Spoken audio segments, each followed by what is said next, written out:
Hi, you're listening to Irish Stew, the podcast for the global Irish nation. I'm Martin Nutty, and together with my co-host John Lee, we're working to bring all the Irish together, whether you're hyphenated or not. We'll be talking to Irish people of excellence about their lives, what they do, their successes and failures, and how they relate to that small green rock off the coast of Europe. If you like what we're doing in this space, please remember to subscribe to Irish Stew, and even better, leave a rating and review on your favorite podcast platform. Hi, my name is Martin Nutty, and you're listening to the Irish Stew, the podcast for the global Irish nation. I'm joined here by my co-host, John Lee. Say hello, John. Hey, Martin. Welcome everybody on the podcast. Looking forward to kicking things off here and reaching out around the globe to all those millions of the global Irish. So today we're joined by our guest, Bill Schultz, and I have the inside line on Bill because we've known each other for, I think, 32 years thereabout. Yeah, 32, 33 years. Crazy. And there he is. Welcome, Bill. Thank you. And Bill and I have known each other from college days, but the reason why we got Bill on this call is because we're starting out in the podcast world, and I figured I'd want to have a podcast expert on the call, and I think Bill falls into that. Well, none was available, so I stepped in. But okay, Bill, let me ask you, the legitimate question. I think of you as a podcast producer or an editor, but is that how you see yourself professionally, or how would you describe yourself? Elevator pitch, please. I mean, that's definitely a part of it. I think all of us have a hand in that side of the business right now, but content development is actually my title. So working with new podcast clients when they come on board, whether it's a celebrity or historians or writers or whatever type of podcast we're doing, I work from the early stages of the podcast to sort of develop the concept and targeting the audience, and then when we actually get around to the studio and recording and editing and producing all of that as well. Hey, Bill, I notice you have a BS degree in mathematics, but your experience is all media, as far as I can see. Right. Where the change happen, and does math help you out in the real world? Math really does. I always wanted to work in the media, either television or radio. Radio in particular, I found to be a really interesting business, but I didn't see a lot of advantage in majoring in anything like that. So I majored in mathematics and computer science, and the degree from St. John's for that is a Bachelor of Science in Mathematics. And mathematics, it's funny. I get that question a lot. Like, when people find out I have a math degree, like, well, you don't really use it. I said, really I do, because the most of what, I absorbed in all the different math classes in 4 years was problem solving. And when you're confronted with a problem, whatever type of problem it is, figuring out 3 ways of approaching the problem from the very beginning and then choosing the best way to approach it. So I feel like that part of what I got from mathematics, I still use on a regular basis. Well, I was an art history major in college, Bill, and I never intended to do anything with a profession. I actually did work in a museum for a few years, which took a lot of people by surprise. But it was a good liberal arts degree, and I felt it would open the doors to a lot of different things. Well, it's funny too. Like when I speak to high school kids and about going into the media, going into journalism, going into television news or whatever, I usually advise them, if they can do it, to major in something else and minor in journalism, or major in journalism and minor in something, because I think that I've been able to observe that you have a longer career in the business if you, rather than just be a writer and a researcher, you actually have a field that you specialize in, whether it's a legal journalist or a science journalist, or if there's something that you sort of specialize in that's sort of your angle, and you combine that with the writing and research skills of journalism, I think that actually serves you better in the long run. Now, Bill, you alluded to the fact that you're always interested in media. Now I think of you as a podcast guy, but obviously when you started out in this trail 30 years ago or whatever it was, podcasting didn't exist. So can you talk a little bit about your kind of origin story, how you got from where you started into the podcast business? Sure. Well, everybody that wants to go into radio, usually in the beginning, you want to be on the air. You want to be a DJ, or you want to be a host or a news anchor, or everyone wants to be behind the microphone. And that's usually what attracts you to the business. You won't find anyone in college who says, well, I want to be a sales rep, an account executive at a radio station. I think that sounds like it'd be a lot of fun. And most of the time when it's people that want to go into radio, it's the show business side of it, because you want to be on the mic and you want to be a host.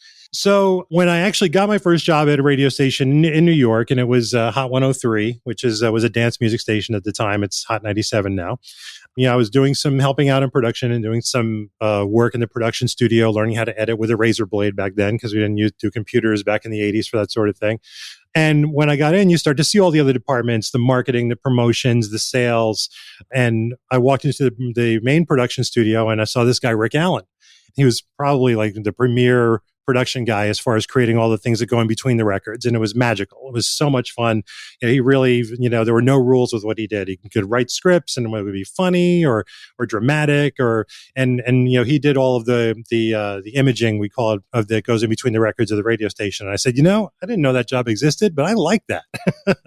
So I spent a lot of time with Rick. I worked with Rick for 6 years, and he was very generous, sharing his knowledge of a lot of things, not everything, because he used to say, magicians don't tell you how they saw the lady in half. So there's some things you have to figure out on your own.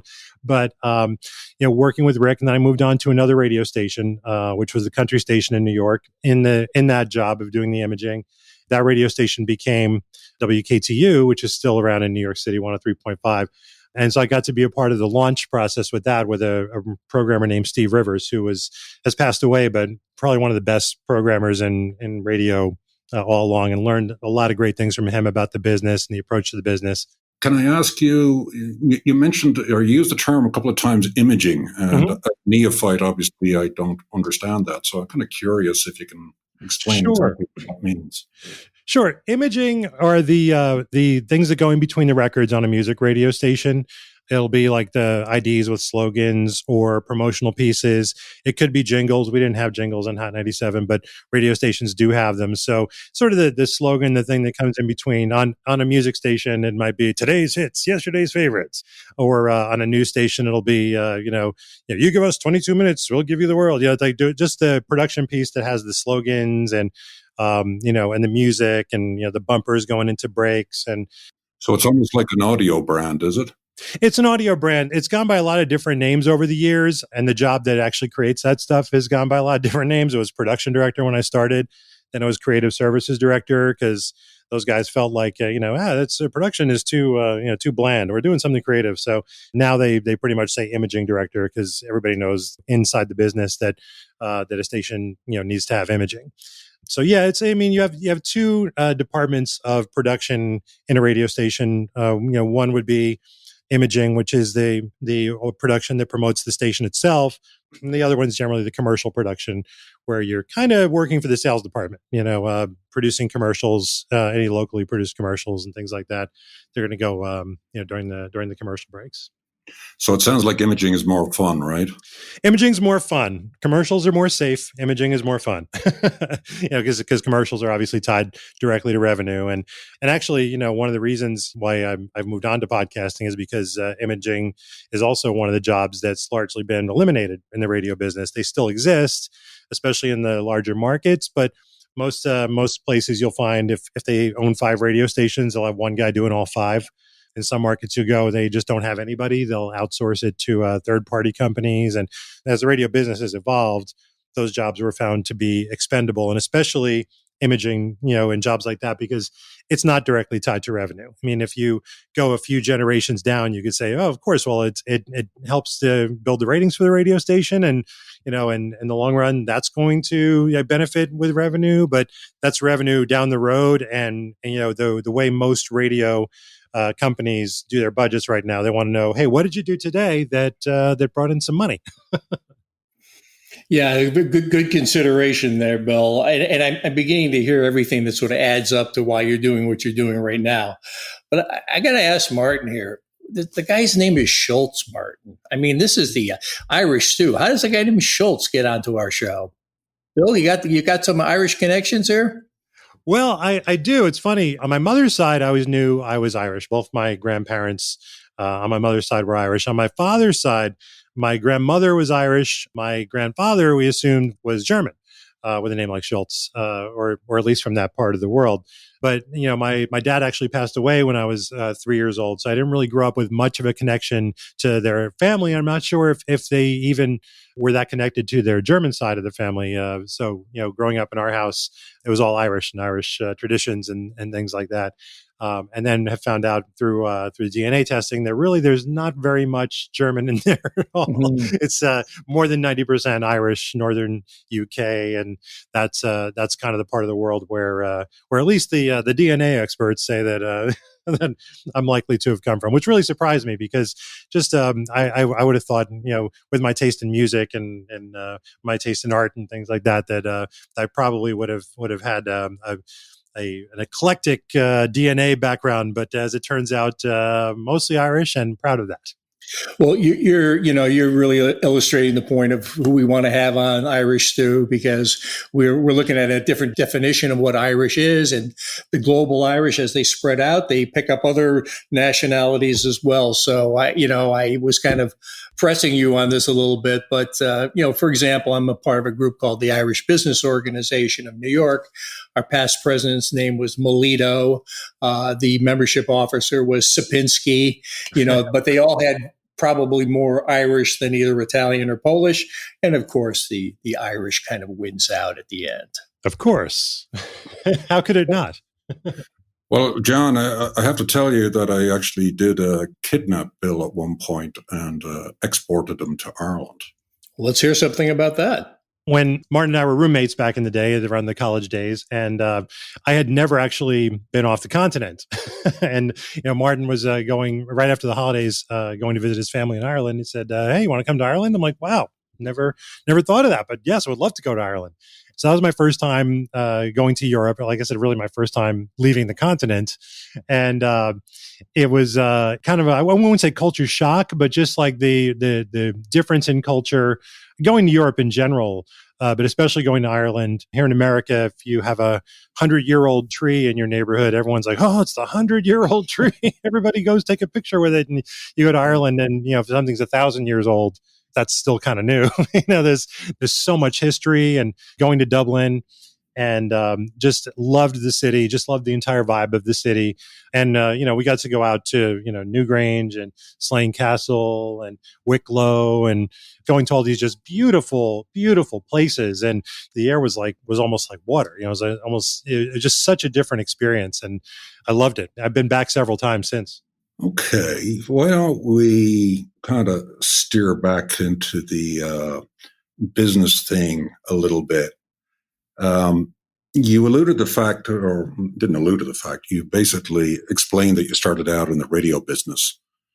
When did the leap take place where you moved from more radio to more podcast? Or you still see yourself as a radio guy? Well, I think once a radio guy, always a radio guy, but I'm definitely, firmly 2 feet in the podcasting business now, and I have been for several years. Podcasting sort of came about with the introduction of the iPod way back in the day, and the idea that people could, record shows and upload them, and then people could subscribe and download them onto their iPods and then listen to them at their leisure. And it was a good way for people who wanted to get some content out there to get it out there, but still kind of difficult because you had to get people to subscribe and download it onto the device. And I remember in 2003 or 2004, 2005, mid 2000s, a lot of people were doing it. Then it seemed to sort of go away. And then I got a call probably about 7 years ago. It would have been like 2013 from a friend of mine, also used to work in radio. In fact, he had gotten me my first job in radio. And he'd moved out to Los Angeles, and he was working for a podcast company, producing podcasts, and they were all based on the West Coast. And they had a podcast on the East Coast that they were doing with Kathy Lee Gifford, the TV personality. And they were looking for somebody to go to Kathy Lee's house and where she has a studio and record her podcast for her. And at the time, when you mentioned you were doing a podcast, this is 2013, everybody was like, "Oh, what? What are you doing? They still do those?" I don't know. It almost was something that had started and sort of fizzled, and the average person wasn't really talking about it. So I took him up on that. I went and met with him and started working with Kathy Lee on her podcast. And then they had another podcast with Snooki from the Jersey Shore. And they asked if I could help with that because she's here in New Jersey, actually not far from me here. So I worked on her podcast for a couple of years. I was sort of doing it freelance. I was still working in radio in Philadelphia. So the podcasting was interesting and it was fun. So the company I'm with now is Cadence 13. The guys who started Cadence 13 used to run a radio network called Dial Global back in the day. And I'd done some business with them and always loved working with them and stayed in touch with them over the years. And they were starting up this podcasting company about 4 years ago and initially called up to say congratulations. And eventually they were like, so why don't you come work for us? And I said, I think I would love to do that. And because I love the idea. It was a startup company. It was very entrepreneurial. We only had a handful of podcasts going, but then podcasting really started to explode and went to the point where it's like every major news organization has several of them. Like businesses are using them as B2B marketing. There's, it's not even just people, recording like themselves talking for an hour anymore. They use them for a lot of different types of things. And the business has just grown. And in the meantime, radio has sort of eliminated a lot of the positions that are just golden in podcasting, writing, storytelling, editing. So many of those positions in radio have either been doubled up with other jobs or they've been farmed out to, third-party vendors. And here is a medium where really a lot of podcasting is almost like old-time radio. It says storytelling, it's some dramatizations, documentaries. There's so many different types of programming to get into that radio did once upon a time and has sort of turned its back on as they've gotten more and more automated with computers and everything. And then here's podcasting, which has come into its own, and you don't really have the need to download it. You can stream it. So it's more like Netflix. Podcasting is to radio what Netflix is to television. So is podcasting complementary to radio or is it a threat? I don't think it's a threat. Obviously anything that comes along that's competing for people's ears is going to be a threat to radio. It's probably competing for the hearts and minds on a certain level, but it's also can be complementary. It's a lot of programming that radio doesn't do. You can't really get too deeply involved with music programming and podcasting because of licensing, and it's just cost prohibitive. You can't really do news and things that are going to be live and in the moment with podcasting. You can do news commentary, but live news will always have a home on the radio. I think it can be complementary. I think that the radio is exploring ways they can do that. Where if radio were to get into the podcasting business, our company Cadence 13 was purchased by a radio company, Entercom, who also owns the former CBS radio stations around America, including here in New York. So we're actually a subsidiary of a radio company now, and so we're exploring ways. But they're separate businesses. I think people use them differently. I don't think that it's necessarily competition. When I was in radio and satellite radio came along, we were so concerned about the competition from satellite, and it's a worthy concern. It's commercial-free music channels, and that can go deeper on formats than a radio station can. Radio stations need to stay familiar. They found through some of the research that people that listen to satellite radio actually listen to more broadcast radio than non-satellite radio listeners. So anything that brings people to listen to audio, I don't think necessarily has to be a threat to radio. I think that they can easily complement each other. Bill, we're really getting a great education here on what's going on in the audio medium here. And it sounds like what you're saying about what can be on podcasts that no longer show up on radio is like what's old is new now. All these different kinds of styles and storytelling can come back in a new form. Well, let me ask you, you're a sign that podcasting has gotten very professionalized. Somebody with your experience, this is your career now. Is there room in the game for Martin Nutty and John Lee anymore? Two Irish guys across town in New York to put together a podcast. 100%. The nice thing about podcasting is there's really room for everybody. The cost of entry is low. It's an easy business to get into and to start doing it and to get involved in it. Achieving success in it is the part that's a little more challenging. but it's not, there's a lot of different definitions of success. Really, it's much like radio, it's identifying an audience and appealing to that audience. It's funny, a lot of radio consultants have tried to get into, add podcasting to their consulting business. And, I see them appearing at conventions and they're like, hey, come on by and I'll give you the 10 rules of podcasting. And I'm always like, there is no 10 rules for podcasting. Podcasting is where FM radio was in the 70s. It's still experimental. If it's not that there aren't best practices, and the best practices are kind of revealing themselves all the time, which is one of the exciting things about it. We're still trying things and learning what's best. But I always think, like, anybody who's sitting with a consultant and, in a basement somewhere going down the 10 rules and making sure they're all buttoned up with the 10 rules are going to get blown out of the water by some teenager in Los Angeles who just hits record and BS's about her favorite TV show for an hour. and she'll have a million downloads and she'll be cleaning up. There's just no way. And that's what's exciting about it. There's no way to really predict, you can lay out everything that seems like it should be perfect and it may not catch on at all. And then you might find the right personality, the right connection, the right audience. And you hit record and it's gold.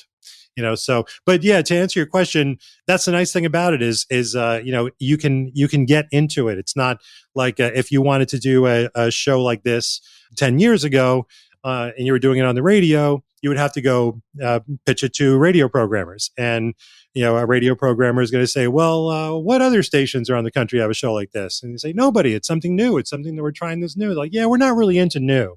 We're into things that, work everywhere. We probably have to buy the time, right? Yeah, you could buy the time, and then really, then you really need to get into the sales business so you can recoup some of your money on the time. And it's not the kind of partnership that's going to lead to, anything super gratifying. The other nice thing about the podcast is that you record it, you put it up there, you post it, and it lives there forever. So you can always refer people back to it. You can always go back and remarket it. You can always go back and reintroduce it. I have friends who are in radio who are sort of on the sidelines right now and, trying to get back into the radio biz. And a friend of mine started a podcast, and the podcast is actually about the radio biz. So most of the audience would be people that are in the business or people that are close to the business. But I told them, I said, look, do it, because, the traditional thing is you'll send demos out of material that you did years ago and try to get someone to hire you to do something. Or you can send them a link to say, this is something I'm doing every day and I'm doing it right now. And if they say, well, who's paying you to do this? Say, nobody. I just love doing this. These are all things that just reflect positively back on you. And there's audiences for everything. So it's just a question of putting it out there and finding the audience and staying consistent with it. But I think that's one of the great things about it, is that if someone decides they want to do a podcast about Legos, they just hit record and do it and put it up there, and maybe it finds an audience, maybe it doesn't, but it's just something that you can do. And it's not, you don't have to talk anybody into it, and you don't have to shell out a lot of money to do it. So that's really insightful. And just kind of switching back to Cadence 13 again, how does that particular company fit into the ferment of players in the podcast universe? So do you, is there a couple of big boys out there?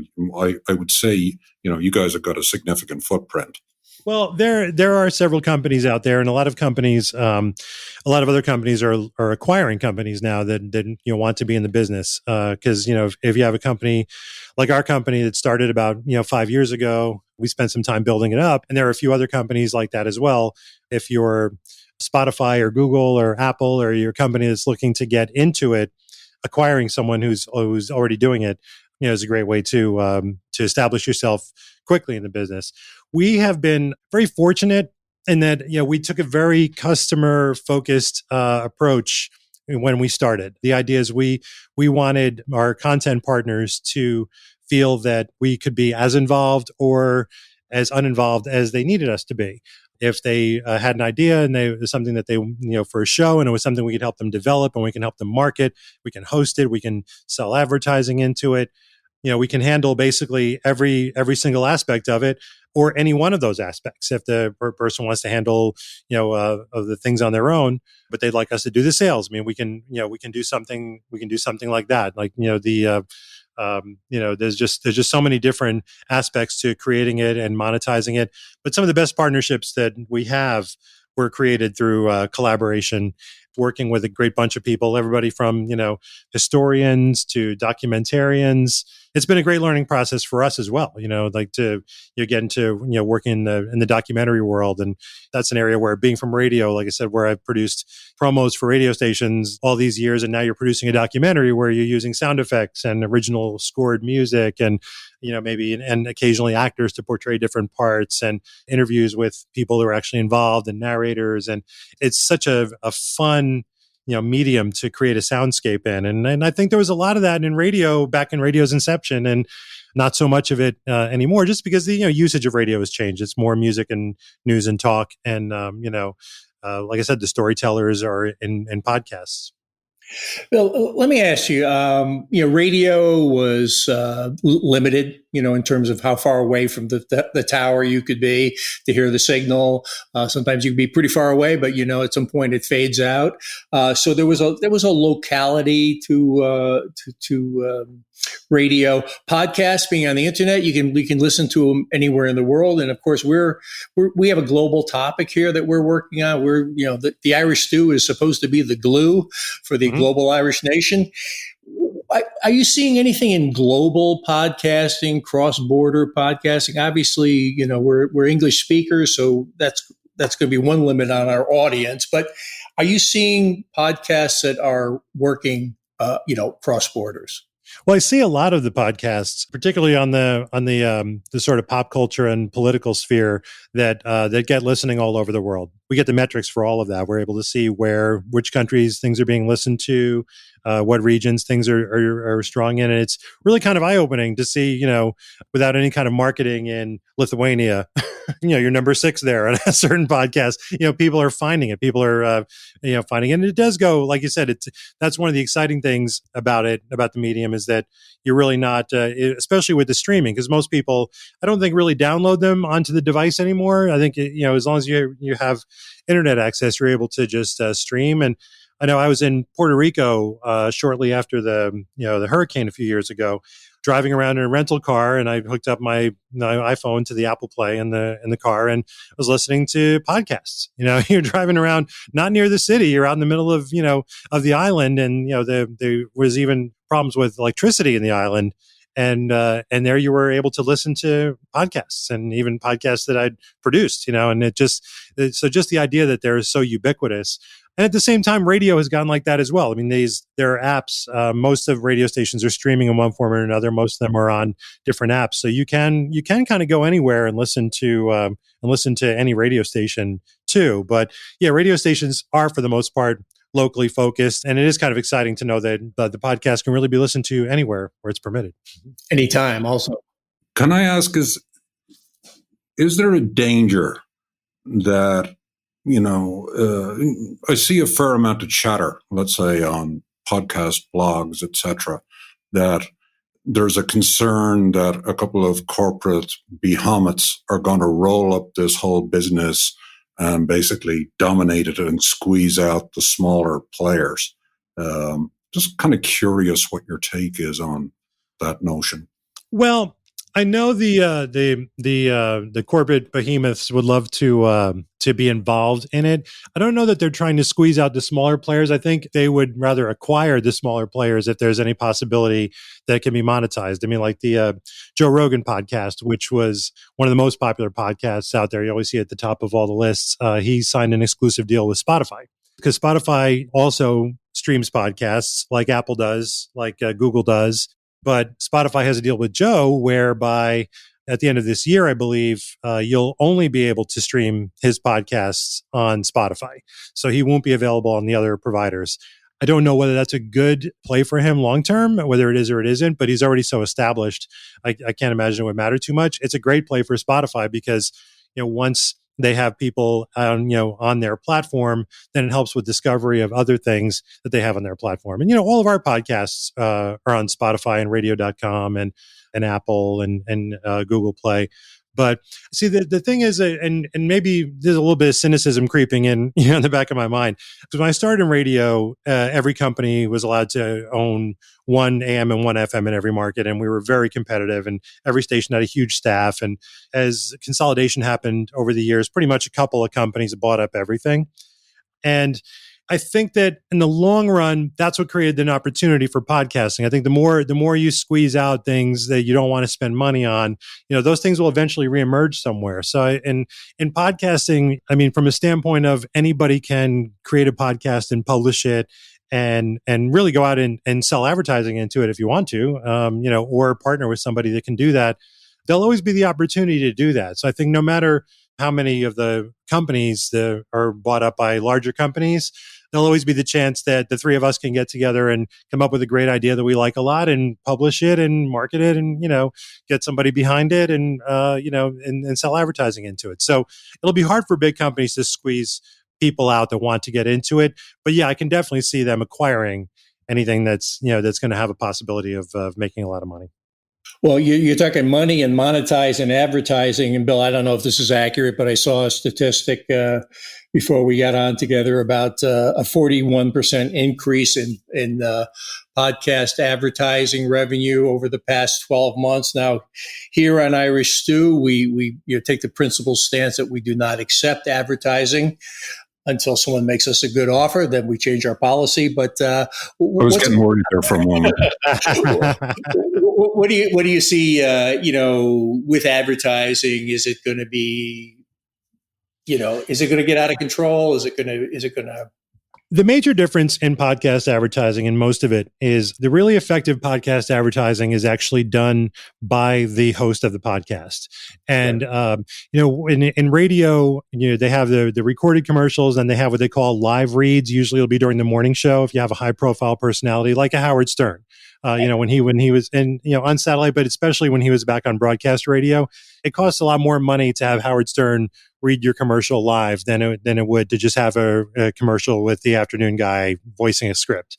Because just the fact that it was the personality doing it, it's almost came off as an endorsement, whether it was or it wasn't, and people are still listening. And so when you have a podcast, and podcasting is so personal, when people listen to podcasts, it's because they found a connection with the host of the podcast. It's like they're talking to that person. There's like a personal connection there, and so there's a lot more. They feel like there's a lot more integrity to the sell when it comes to the advertising. In most cases, I mean, on the shows that we have where they're hosted by someone and the host is doing the ads, it's all vetted ahead of time. So you won't, I'd say very rarely will you have a host who's just talking about a product they haven't tried or they haven't had the opportunity to use or that they don't endorse. Whether they make it into an endorsement or not, they're familiar with the product and they can speak about it. And the statistics show, and I don't know the exact statistic offhand, but that makes those commercials way more effective than just doing a buy on a radio station where Joe Mama, the afternoon guy, is gonna say, "Hey, go down to Joe's." It's like it's just gonna mean so much more coming from the host of the show, and plus the fact that the spot load is going to be far less in a podcast than it will be on the radio. And the radio station, especially news talk, you might hear 14 or 15 commercials over the course of an hour. You'll never hear that many on a podcast. And, maybe 4 or 5, maybe 6, maybe a pre-roll or whatever, depending on how long it is. But the idea is to keep it so that it's coming from the host.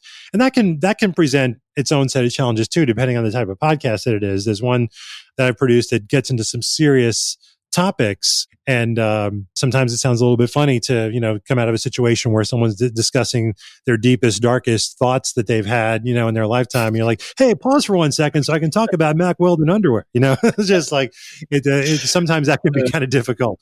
But, the advertising is effective and it's continuing to grow. And I think the advertisers see that. And I think now everyone's scrambling to get into that space because they see an opportunity there.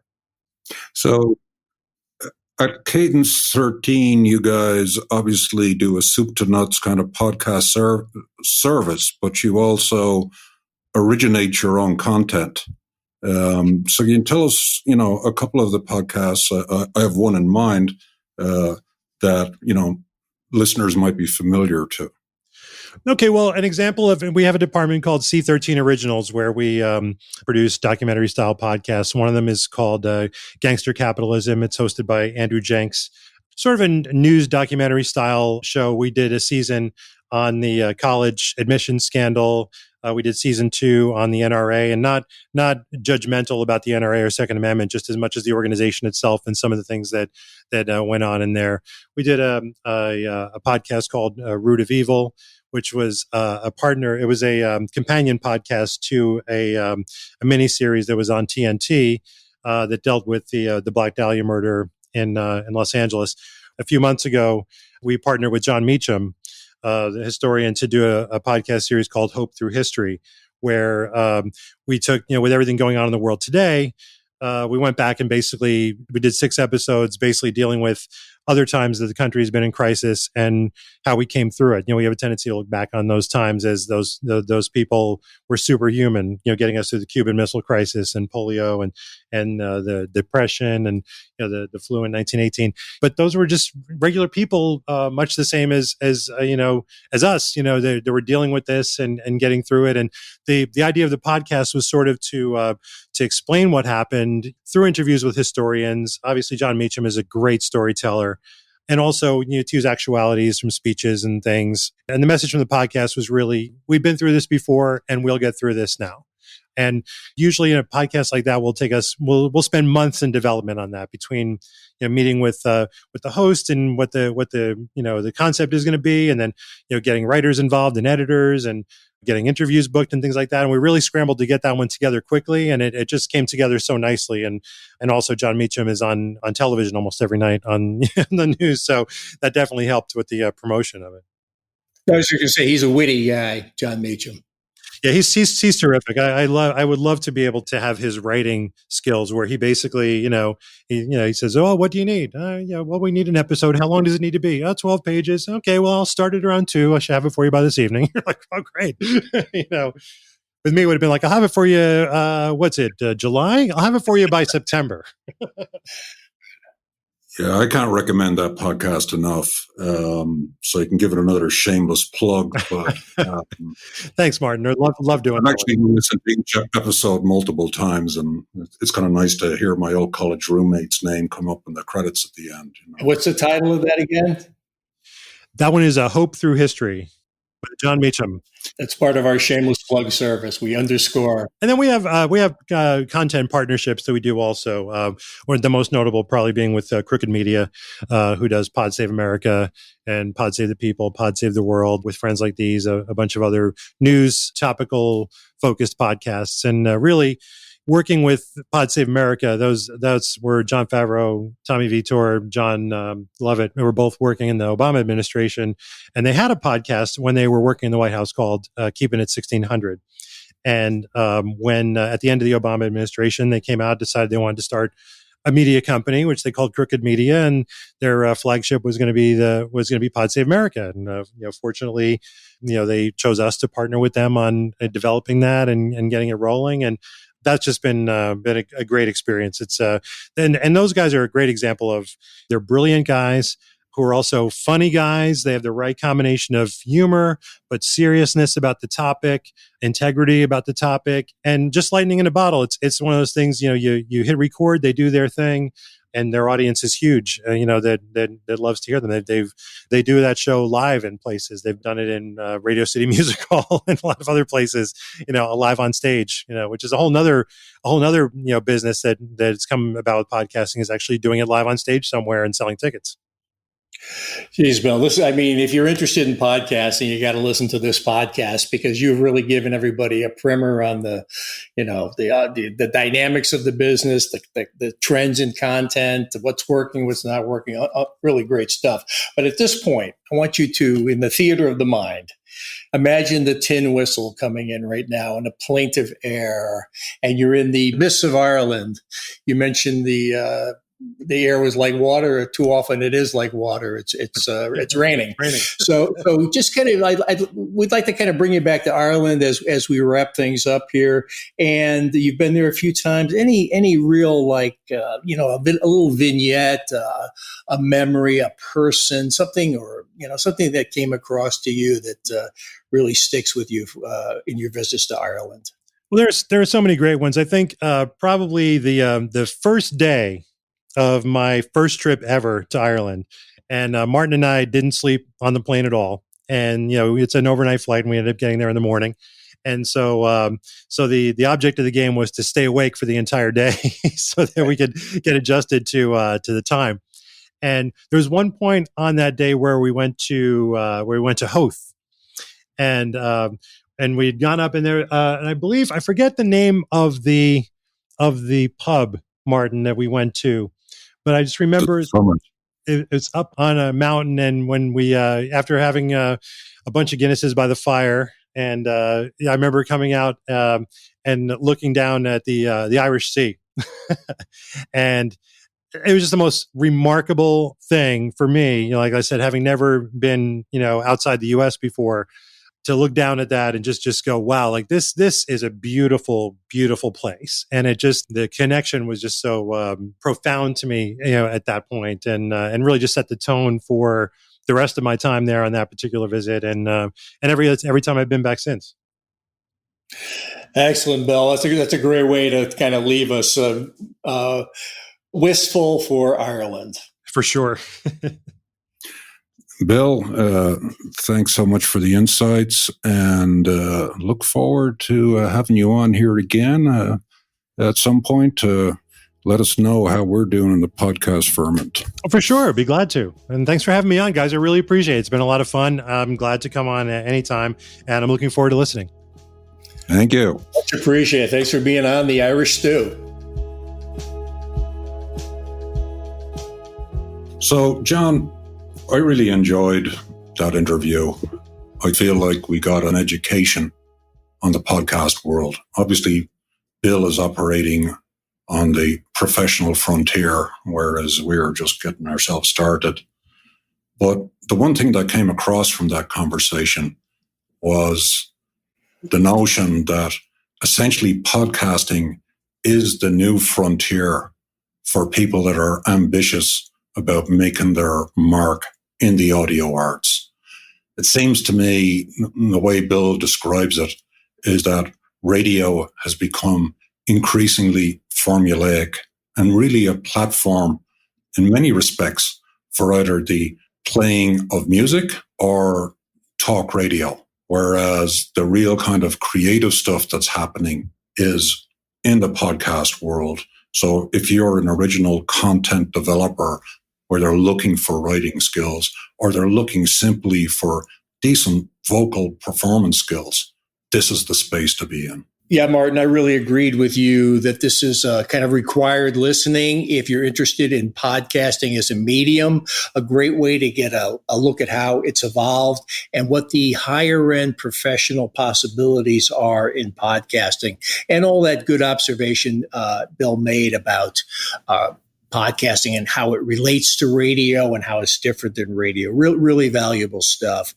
And from our kind of Irish stew perspective, hey, we have a guy on the podcast named Schultz, and I think this is what we're gonna see more names like Schultz as our podcast goes on, because there's an awful lot of people out there that might be half Irish, 3/4 Irish, even more in their background, who picked up a German name, a French name, a Chinese name somewhere along the line, but they still very, very much relate to Ireland. And I'd also like to mention his visit to Ireland. That kind of resonated with me. It took me back to my first visit to Dublin. And when he was describing the views and the scenes, I really felt like I was there. And I wanted to ask him if he had a feeling like this, because my first trip to Dublin, I felt like everybody was a cousin or an uncle or an aunt of mine. Everybody, as I wandered around Dublin, looked like they were potential relatives of mine. And also I had this kind of strange sensation when I was in Dublin that I I knew my way around. I knew how to get from point A to point B without a map. It was almost like kind of a little of a mystical experience. When I got to Dublin, I felt like I had been there before. So I was kind of feeling a little bit of that when I heard his story of his first visit to Ireland. I think you're probably feeling what we refer to in Ireland as a bit of the gra, G-R-A fada, which is, if you don't know that, that's the old slash over the letter.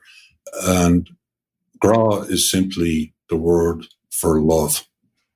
And it's a bit more transcendent than that. It kind of implies to me a certain connectivity to the place. And you're not the first person that said that. And I would say that would have been equally true for Bill. And I was just glad to be there with him so he experienced it for the first time. Yeah, that's great. And I love that word. I've encountered it before without really delving into what it meant. So let's explore that word a little bit more as Irish Stew goes on. Looking forward to it.